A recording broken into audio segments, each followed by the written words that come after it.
Hello, everybody. Welcome to another episode of the Turning Heel podcast. I'm your host, Eric, joined as always by my co-host, Mike. Mike, how are you tonight? I'm great. How are you doing? I'm doing great. What a week. And I feel like we say that every week, I but think you do. I think you do. yeah. Yeah. But it certainly seems that way. First of all, going off the air last Monday on Raw, the return of Rhea Ripley, and that was the perfect way to do it. You have the little tease. Damian Priest teases his, he kind of gives it away, Right. but ends up not offering any warning to poor old Dom. Correct.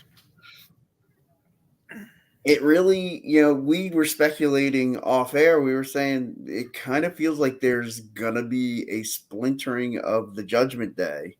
Right. And I think that's where they're going to go with this angle. Yeah. Yes. So it seems obvious Damian Priest is going to be on one side, along with Rhea Ripley. Right. Liv Morgan on the other side with Finn Balor and JD McDonough. Right. Since she helped them win the tag titles. Yes.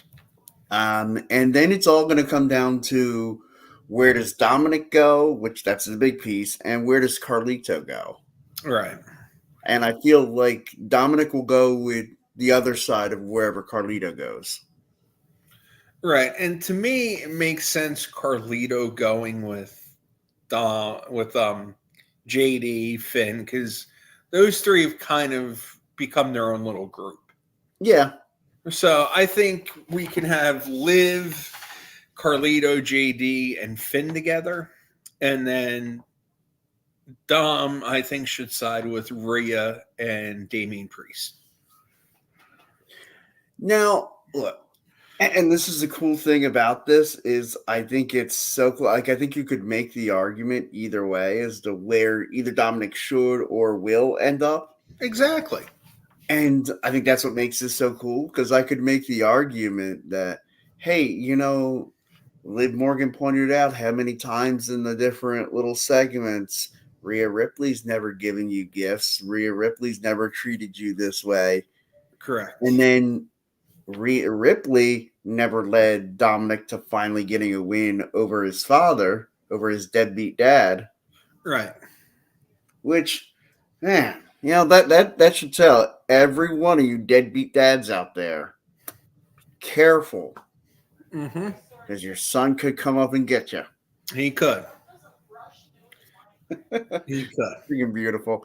You know that, like, Ray probably had to get talked into winning at WrestleMania 39.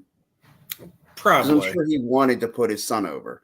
Yeah. It's a cool dad thing to do. Like, and Ray seems like the type that would want to put his son over. Like I heard that back at 27 when Cody went over on Ray, that basically Ray lobbied for that to be a big moment for Cody. Like, he wanted that for Cody. Yeah. And I could see Ray making the same point for 39, just being like, look what it did for Cody. Now, granted, at the time, it didn't really, materialize into a whole lot, but that's mainly because of creative and the stupid goddamn Stardust thing. Well, yeah. But, yeah, I think that if Ray had let Dominic get I think Ray did want Dominic to win, but if Dominic had won, like, I think that he could be in the middle of like a title reign or something right now had he won at 39. See, I don't know, because maybe like an Intercontinental or yeah, I'm not saying the big championship, right? Yeah, because I don't see Dom being a big time champion, at least not yet. No, he'd have to have some evolutions to that character, right? And they can come. Mm-hmm. Like, we've seen guys overcome a lot worse than what Dominic Mysterio has been dealt. Yeah. Yeah. Case in point, Cody and Stardust. Correct. Yes. I mean, Cody had to leave the company in order to really do it, but Right, but he Hopefully, did. And yeah, he made himself more marketable that way. he made himself undeniable. Yes.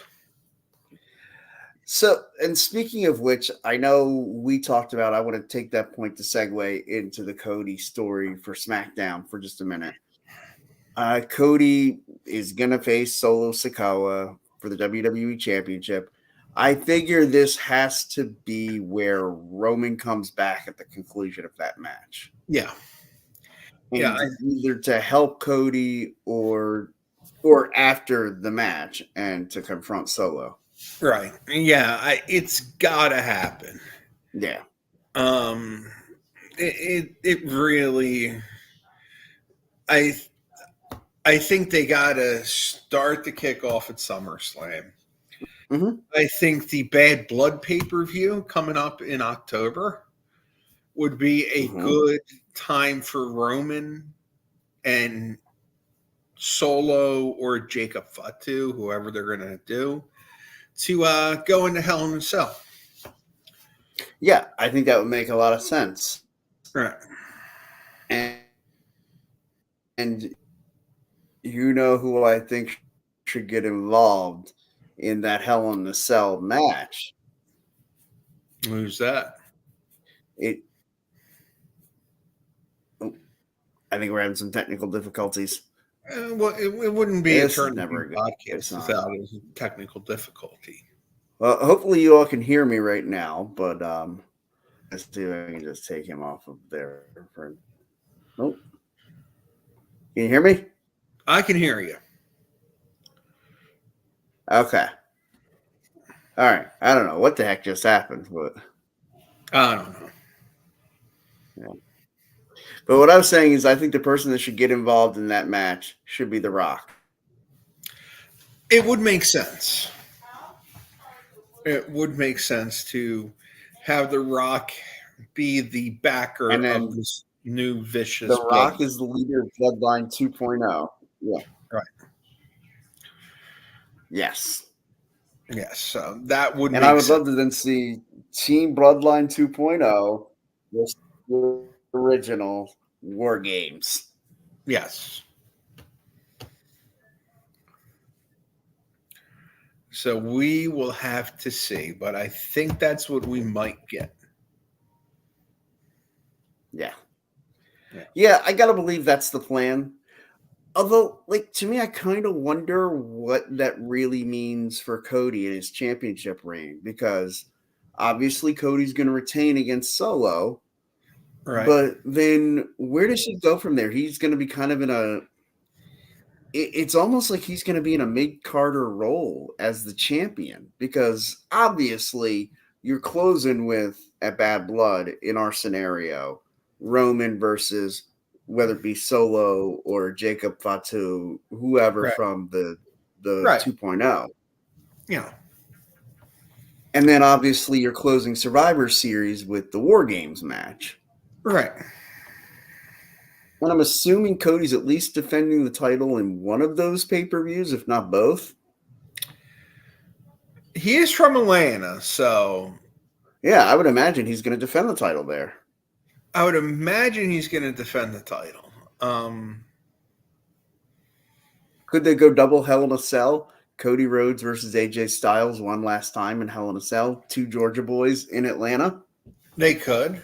I'm also thinking that someone's been drafted to SmackDown but hasn't been on since the draft.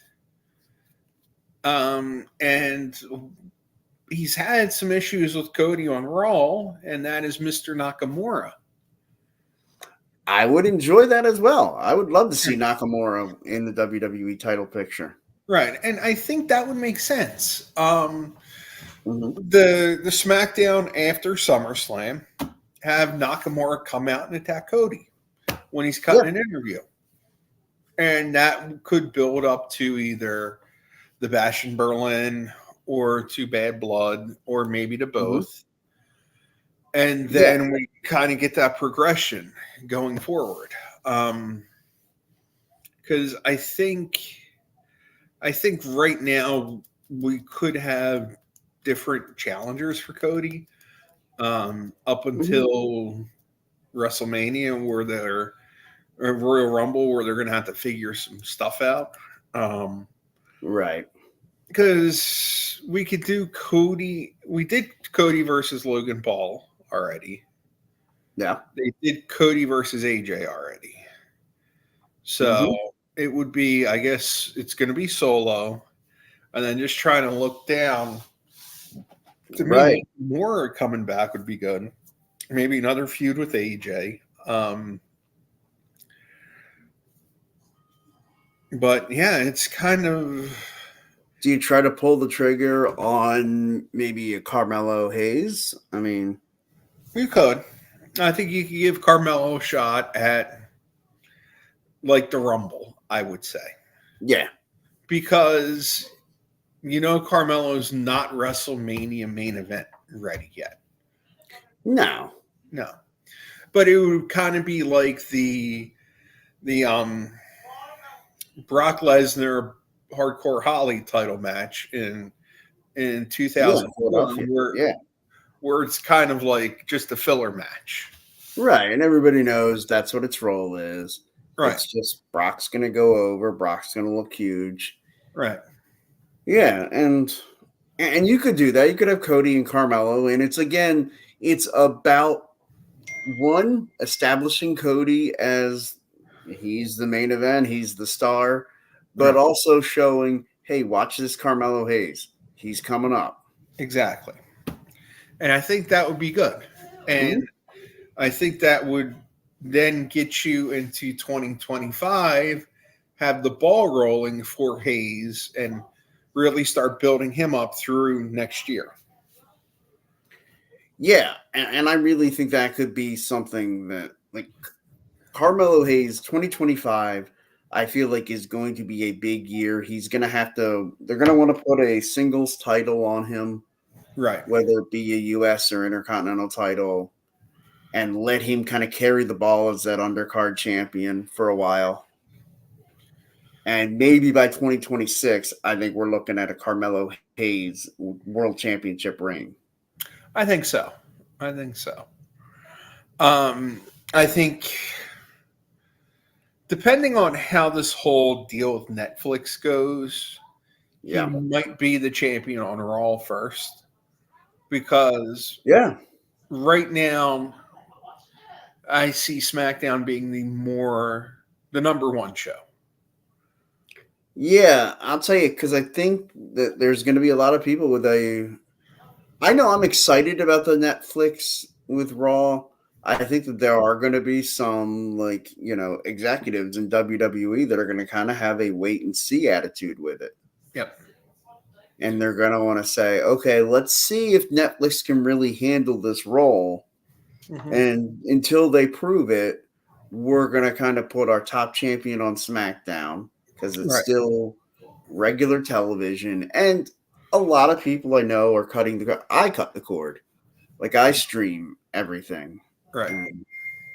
Like, I watch YouTube TV now. I actually just made the switch from Hulu TV. And I'm not sure how I feel about it just yet, but it's interesting. I'll tell you what, it's easy to navigate between YouTube TV and regular YouTube. Okay. And so, like, I can search for something. Like, I watched the documentary they did about WrestleMania that was for YouTube. And boy, what an interesting piece. Of course, The Rock pushes it as if, like, the whole thing was kind of his idea, the him turning heel, and I don't doubt him, but, like, man, some of that is just like, I gotta believe you got a lot of pushback when you saw the way the crowd reacted, right? And because I'm sure in his mind it was, let's push through this, let's just keep going. It's rocking and Roman at WrestleMania. Right. I really feel like this had to be a Triple H and Nick Khan coming to him and saying, look, man, like, we just don't want our fan base this pissed off. Right. And that's the thing, I think, I think that initial when The Rock came out, that SmackDown, I think that really set the tone for WrestleMania. Yes. And they needed to push Cody. They needed to do the right thing. Yeah. And I'm completely fine with having a Rock versus Roman. You can even main event one of the 2 nights of next year's WrestleMania. Absolutely. No title on the line. This way you can complete that story that that match they've been wanting to have for years. And to me, the fact that now that there's no title on the line, it makes it more intriguing for me because I knew as long as you kept that championship on Roman, there was no way Roman was losing it to the part-time Rock. He just wasn't. No. Now, there's no championship on the line, so there's no real ramifications other than just, extreme bragging rights. This is really all that wrestling is extreme bragging rights. But with no championship on the line, I feel like now it becomes less predictable. Right. I think so too. And I think this will be something a lot of wrestling fans will look forward to. Yeah. I know I will. Yeah. We took away the predictability of it with the championship belt. I remember when I saw the projection of Rock versus Roman, and the initial idea was for WrestleMania 39, and I want to say it was right after 37. And I remember thinking, oh my God, they're going to have him main event 3 straight WrestleManias as champion? That's nuts. Yeah. And he main evented 4. Right. 37, 38, 39, and then 40. So, but I just remember my initial thought when I saw that was just, no way. No way. And even Hogan didn't do that. Yeah. No, now, do you think if WrestleMania had started a year earlier, they would have just had Hulk Hogan keep the title that entire time? Yeah. Yeah. Yeah, if they had a WrestleMania in '84, because Hogan would have been freshly minted, he would have been like 2 months as champion. Months. Yeah, he won it in January of '84. Right. Of course, they weren't ready for that yet. That colossal card. But yeah, Hogan would have been if you had a WrestleMania. See, that'd have been some fun fantasy booking.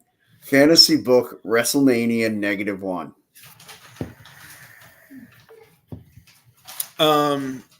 Do you think it's Hogan Piper or Piper? Because Piper wasn't with the company yet, was he? He was with the company, but he was more in a manager role.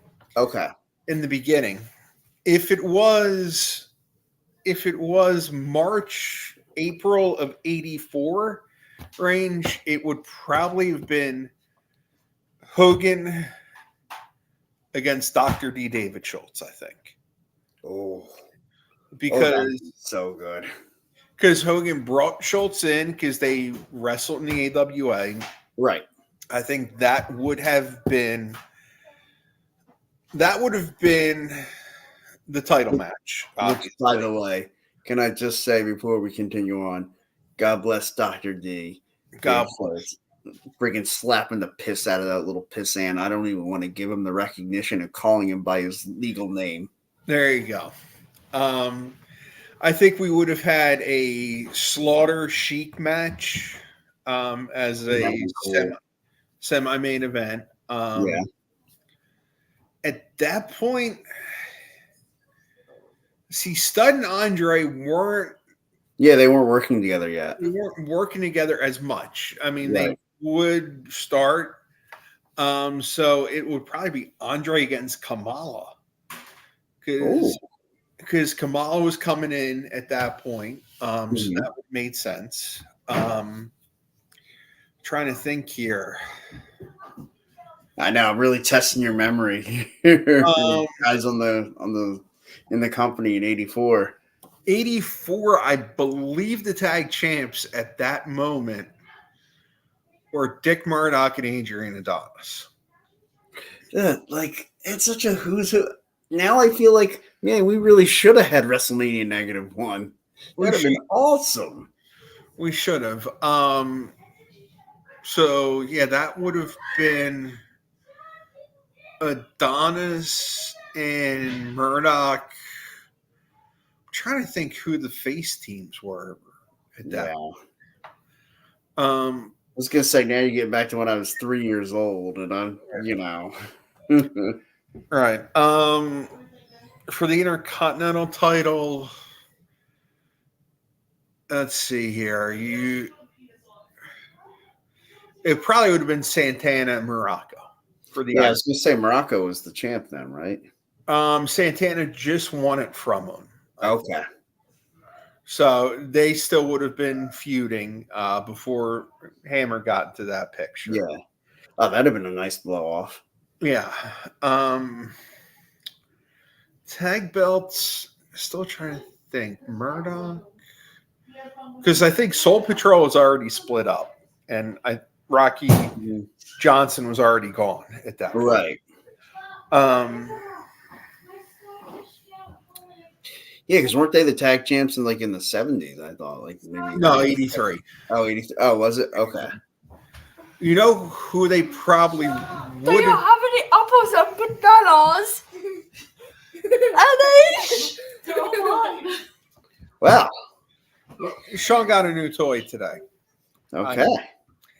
I think it would have been because they did turn them face around this time to feud the Samoans. That'd been good. So that would have been that. And then the women's title picture, I guess you'd have Moolah against maybe Wendy Richter. Whoever Moolah decided she was willing to work with at the time. Right, before the brawl to settle it all, or the war to settle the score was. Right. Yeah. Yeah, but now I'm curious to see the tag title situation. All right, well, while you Google that, I will, I guess we can switch gears a little and talk a little AEW. Tonight, Will Ospreay versus MJF. Anybody tuning in now, I guess that'll be starting. Is that match kicking off the show? Yes, it is kicking off the show. It's a hell of a way to kick off a show. Right, yeah, because I think they want to get the ratings up and they need something. Sure, and put your hottest heel, who was your top babyface, up against the real best bout machine now. And that's Will Ospreay. Against Will, yes. Yeah, I think he's taken that moniker from Kenny Omega. I think he has. Sean, go back. Yeah, I think Kenny has been out for too long, and Ospreay has just been blowing it away. Yeah, it's fine. Man, I saw him, I guess the first time I saw him was 5 or 6 years ago in New Japan. And when I saw him wrestle, I just said, holy crap, this guy's changing the industry. Yeah. Yeah. And he really has. Yes. Now, I just went back while we were talking about Ospreay and MJF. Mm-hmm. Actually, it would have been the North-South connection against the Soul Patrol. Oh, okay. Because Murdoch and Adonis won the tag titles at a championship wrestling taping in Hamburg on April 17th, 1984. Oh, shoot. So they wouldn't have been tag champs yet. Right. So that's where they probably could have switched the belts at WrestleMania -1 if they really wanted to on a grand stage. And I'd love to say WrestleMania -1 was in Hamburg, PA. That's where I'm fantasy booking it. And there you go. So on TV. Yep. Yes. It'll be on closed circuit, WrestleMania -1, Hamburg, PA. It was the greatest show that never happened. Exactly. Boy, that is wow. I never, you always think about in your fantasy book the next WrestleMania. Right. I've never heard anybody on any podcast anywhere fantasy book a WrestleMania the year before the first WrestleMania. Well, we did kind of Yeah. briefly. Wasn't the best, but it was the quickest that I could think of at the top of my head. And honestly, like I feel like it would have been better than whatever they would have done at the time. And not to knock them, because WrestleMania, the first WrestleMania, was great for what they needed it to be. Exactly. Got a lot of attention from the national media. Yeah. You didn't even close with a championship match. In fact, you didn't have a world title match that night. No. And that was fine. Yeah. Yeah, because nobody even complained about it. No one complained because that's how they got T in the match. And that's how they got all the eyeballs on with the glitz and the glamour of the first WrestleMania. Well, and that's what it was all from. It was from the rock and wrestling connection, right? The mainstreamness of WWE. And that's what I don't think WCW or Crockett Promotions ever really grasped, is how important getting that mainstream, the non-wrestling fan, to buy in. Correct. And see, that's where I've always liked Crockett. Mm-hmm. Always liked their product a lot. Mm-hmm. Even as a kid, I enjoyed it. Yeah. But where WWF went for Cyndi Lauper, Dusty, being a country fan, was bringing Willie Nelson and David Allen Cohen to the picture. And yeah, that's good for down south. Well, again, if you're sticking to your regional wrestling, if you're sticking to wrestling in the Carolinas, Georgia, Virginia, like, I mean, I think if there were no national TV and it was just Crockett was going to stay from nowhere north of Virginia and right on the edge of Florida, like, I think Crockett would have been fine. I think so. But I think he also needed that little bit of an expansion he did. Sure. Where he came into Baltimore and Philadelphia and was successful in those two cities. Well, and those two cities are such wrestling hotbeds anyway. Like, they were going to take any wrestling that you wanted to put on. Right. And I think Chicago, when he went out that way a little bit, was okay. But I think it's when they started getting too big for their britches and trying to think they could take everyone on and buy out the Kansas City territory, which wasn't anything at that point. No, I mean, basically they way overpaid for Kansas City. They way overpaid for Kansas City. Then they bought the UWF, which Bill Watts made out like a bandit on that deal. And God bless him. Like, I mean, you and I think we could combine for $20. We could be worth more than the UWF was. Right. And it wasn't because of the talent. It was because of the economy in that neck of the woods. Sure. Right. Hey, look, the economy right now ain't great. But No, that's for other podcasts, not for us. Yeah. Yeah. Thankfully, I pulled myself away from watching the Republican convention tonight to do the podcast. I haven't been dealing much with the convention talks. Nah, I don't deal with very much of them. That's like you said, for another podcast. I have some people on Tuesday nights who I'm sure will have plenty to say this Tuesday about this past week. Right. Yes. Oh, I'm sure.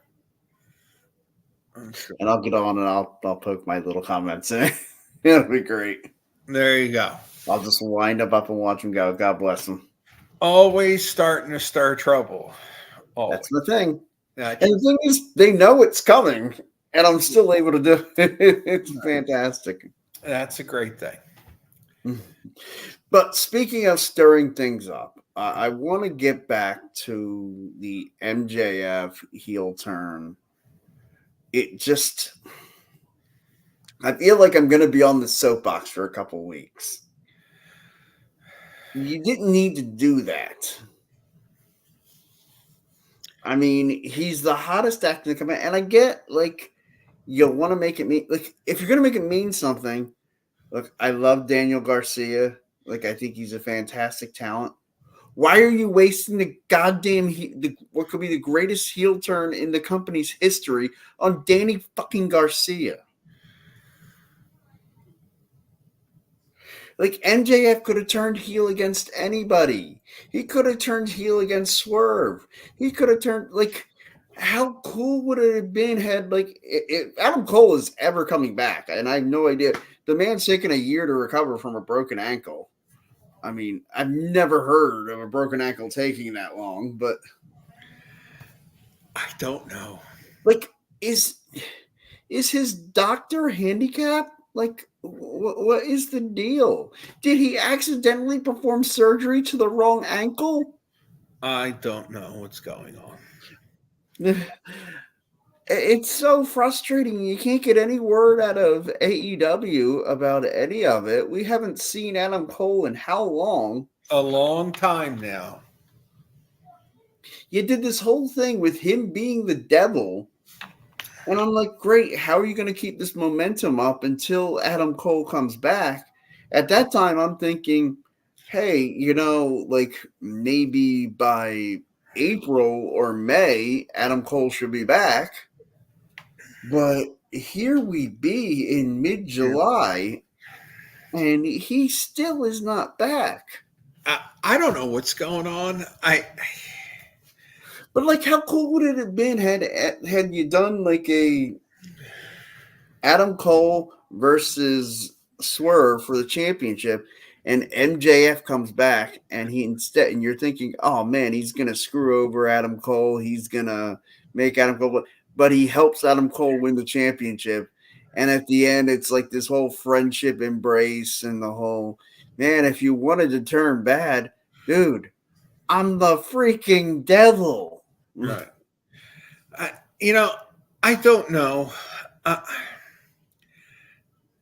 It's really become unbearable. Yeah. It's WCW in 2000 level bad.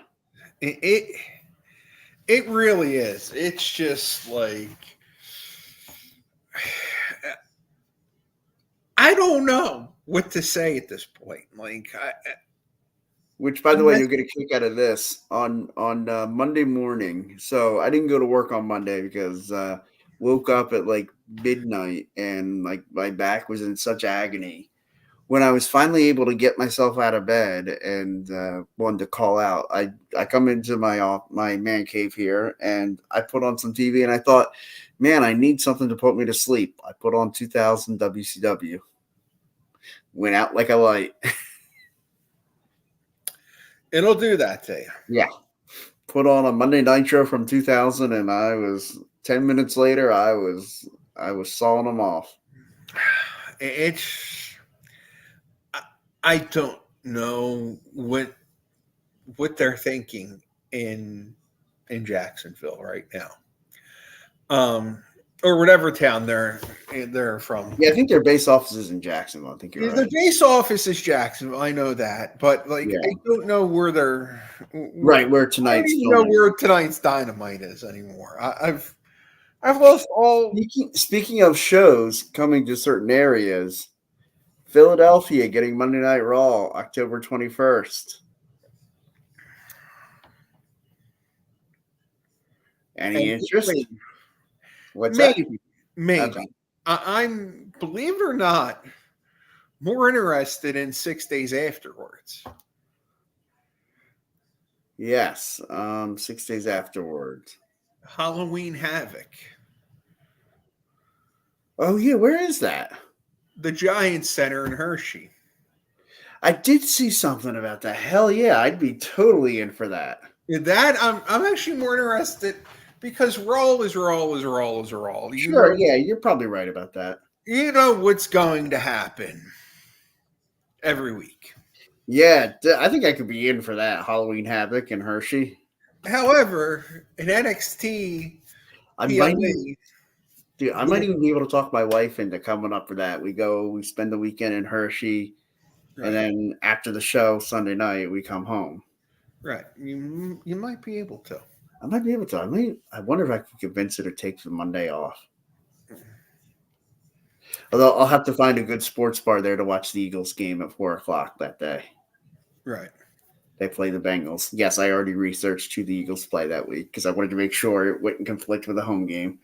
Well, there you go. Yeah. Yes, but I feel that NXT Halloween Havoc might be a show. It depends what they're going to do with No Mercy as well. Sure. And it depends how the chips are going to fall with Steve Asker and how we're going to, if we're going to get her and Roxanne immediately or if they're going to build up to that. Should be interesting. Yeah. And I like that Roxanne immediately started talking about her this past week on NXT. Yes. Building up to this match, and was I just not paying attention? When did Thea Hale become the number one contender? Did they do a battle royal or something? They didn't do anything really to have her earn it. It's just it was announced Thea Hale's gonna face Roxanne Perez next week. I'm all for it. Oh, I am too. I'm all for it. I mean, I wasn't saying that as a complaint. Yeah. I like the typical NXT format of making people earn it. Right. Yeah. But you know what? Hey, why not have a random women's title match? Why not have those two go at it? Let's just see what happens. Well, hey, and we had Dante Chen this past week challenge Ethan Page for the NXT Championship. Right. Which I'm already way more impressed with the Ethan Page world title reign than I thought I would be at this point. Right. He's done such a great job. And Oro Menza has got me intrigued at the idea that he could challenge for the championship. I think it's going to be along the lines of what you called earlier, the Brock Lesnar, Bob Holly type match. Right. I think it's Oro Menza gets some good shots in, Bob Holly had he had his neck broken by Brock Lesnar. Right. And that was his personal beat to come at Lesnar. I think this is one of those cases. Oro Menza gets some good shots in, but in the end, Ethan Page gets the dub. Yeah. Yeah. Yeah. I think Ethan's going to hold the NXT title for a little bit. Who do you think's the one in position to take it? Because I really thought, in my mind, it was going to be Trick Williams keeping the championship until Oba Femi took the title from him. To me, it's all about how are we getting to the Oba Femi World Championship reign? Because he's dominant. He's such a brute force. And he can work in the ring, right. He's what they always hoped the Great Khali would have been had Great Khali ever learned how to actually work. Yeah, no, I definitely. I'm trying to think maybe Oba next stand and deliver. Yeah, that's what I think too. Is kind of where they put the stamp on him that they're going with him in the future. Yeah. I'm just trying to think how they're going to get there. I'm almost wondering if basically they're going to end up telling Shawn, dude, you better put that title on him sooner rather than later because we're not keeping him down there very long. Shawn Michaels, who's in charge of NXT. Right. Yeah. Because, they got to get the North American off of him. Sure. And then they got to... Look, they could even do the Keith Lee way of just having him forfeited after he wins the NXT Championship. Have a title for title match. They could. But I'm just trying to think because the next big show is going to be No Mercy. They're still going to do the Great American Bash on TV for 2 weeks. Sure, right. Do those specials that they do, which I like. Yeah, I'm a fan of those. But yeah, I'm just trying to think how they're going to get from Paige. Do you Right go? to Femi, yeah. And I Yeah, mean, look, they could just say Oba Femi challenges Ethan Page. they could. They've shown that they're not afraid to go heel versus heel. No, they have. And then I really I don't know. Maybe they bring in like a wild card to be the bridge between the two. Who knows? Do they give it Yeah, back? you could eat. I mean, you could go back to Trick. Right. You could even bring somebody from the main roster down to win the championship. Or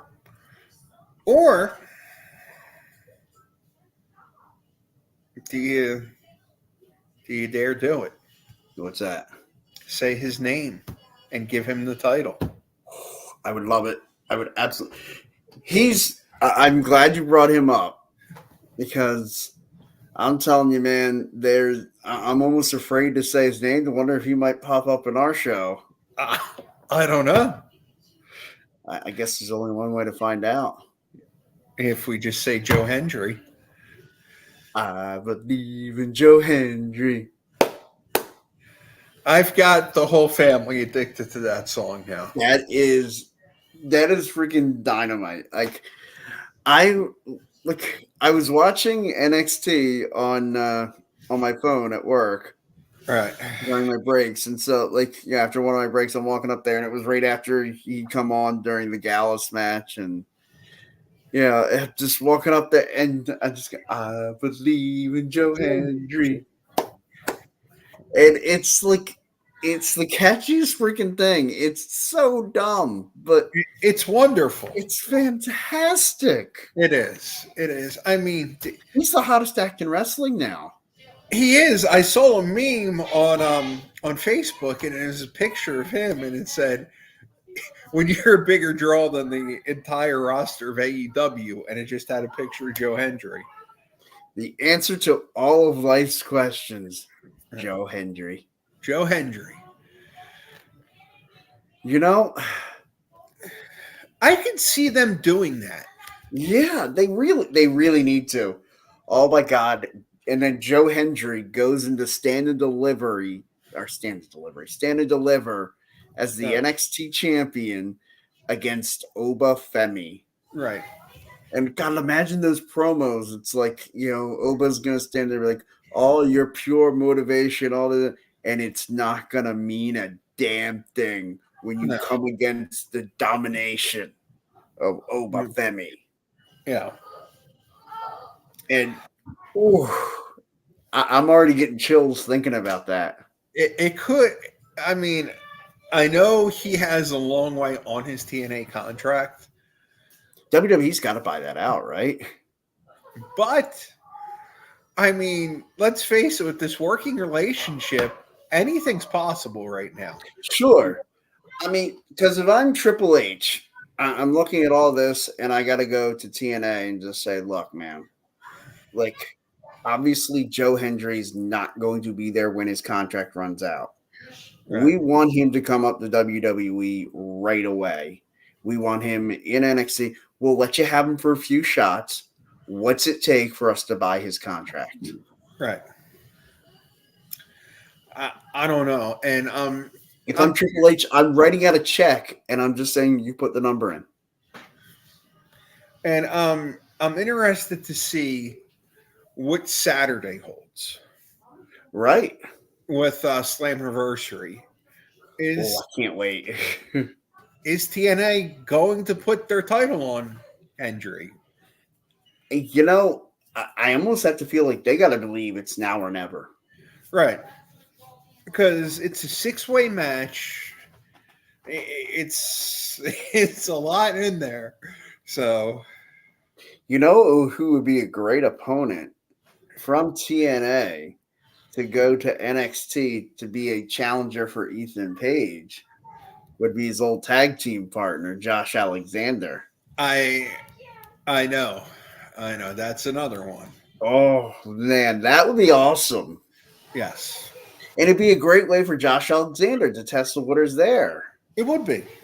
It would be. I think they really should do that soon. Yeah, absolutely. Right.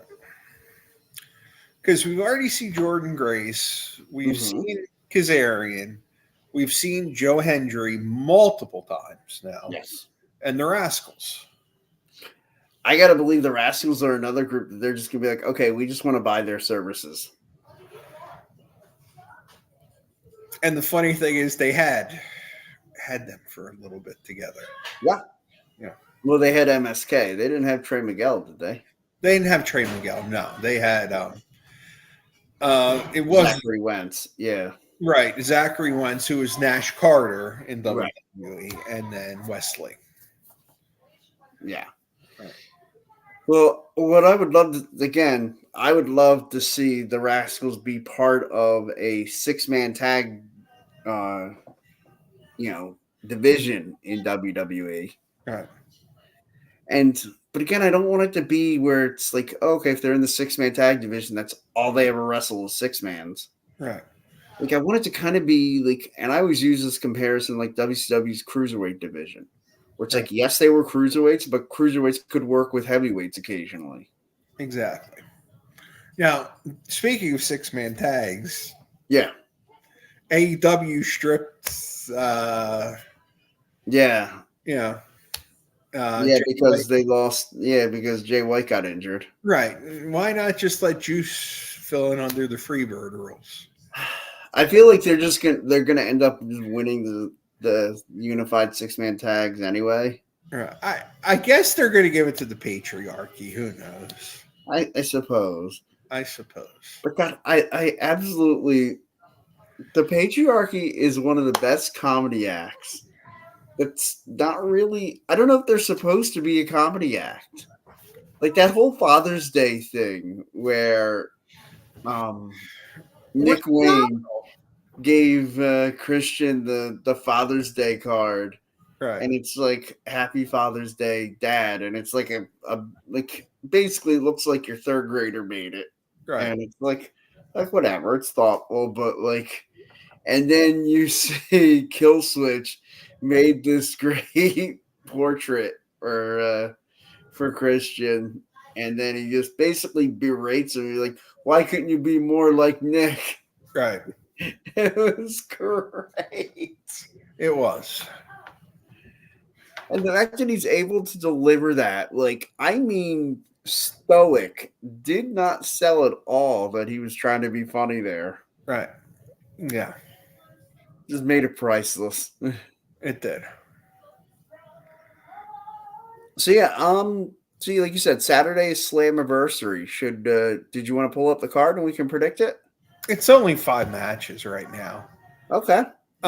If you wish, hold on, let me do some things here on my If you want, we don't even really have to include it, but we can just for our purposes.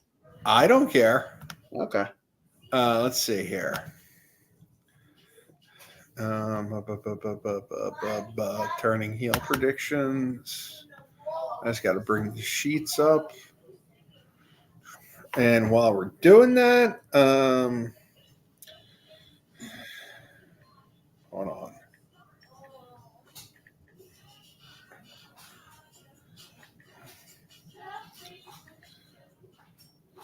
Slammiversary.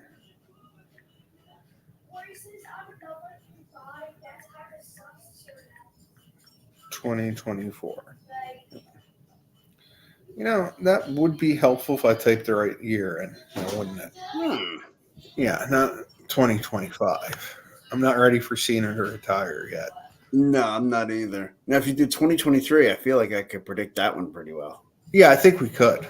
Yeah. Let's see here. 2024.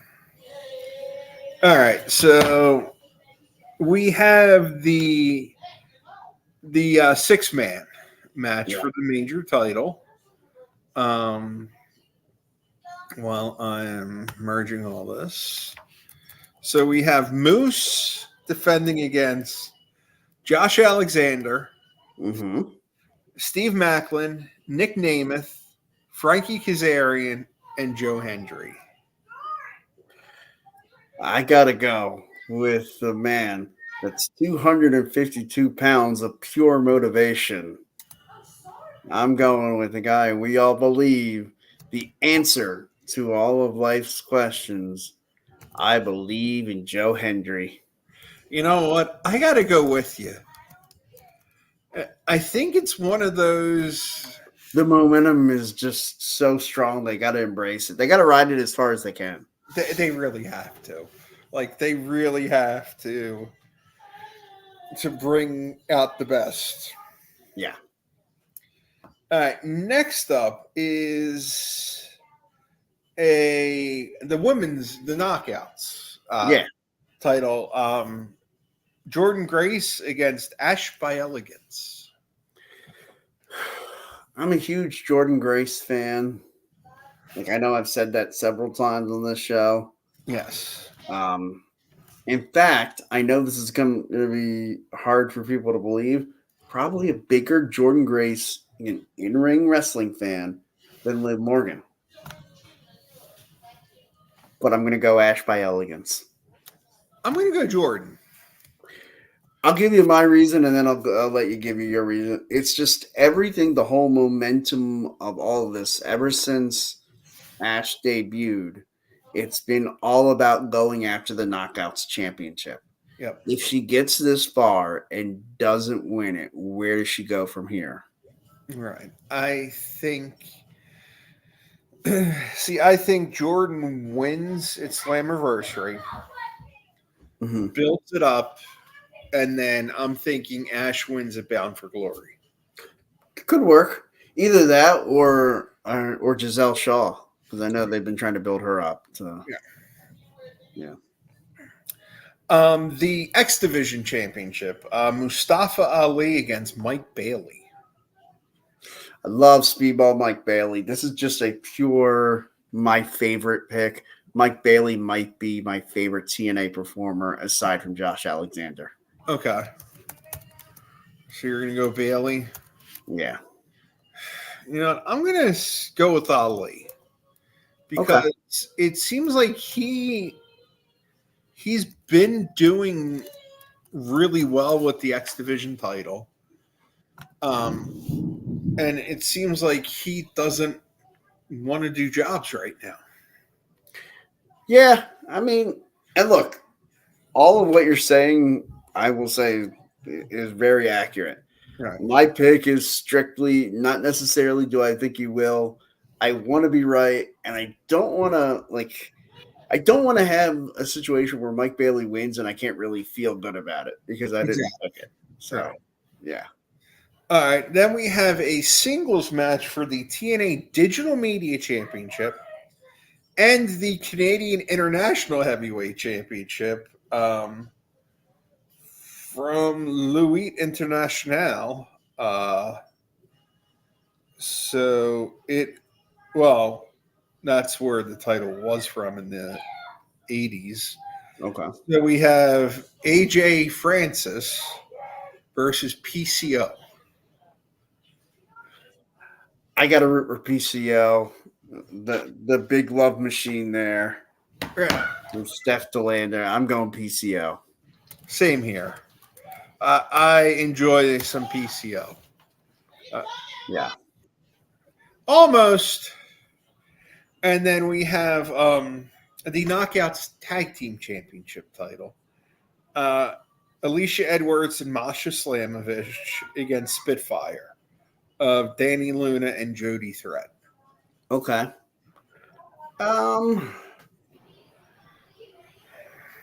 Yeah, I guess I'll go Spitfire. Okay, you think they're going to regain it? Yeah. All right. I'll go with Alicia and Masha. Okay. Yeah, we just predicted TNA. I believe in Joe Hendry. Well, we know that. I agree. Right. We know that. So 252 pounds of pure motivation. Joe Hendry's wrestling for the world title in TNA. You don't even need to ask me my answer. Because I believe in Joe Hendry. On cue. On cue. What? Say his name and he appears. All right. And I don't think he's appearing right now. no. And then you got Jordan Grace against Ash by Elegance. Jordan Grace. Jordan Grace. Mustafa Ali against Mike Bailey. Mustafa Ali. Okay. And then PCO against AJ Francis. Who's PCO? PCO's Pierre Carl Amulet. Perfect Creation 1. Yeah, I'll just go with AJ. AJ, okay.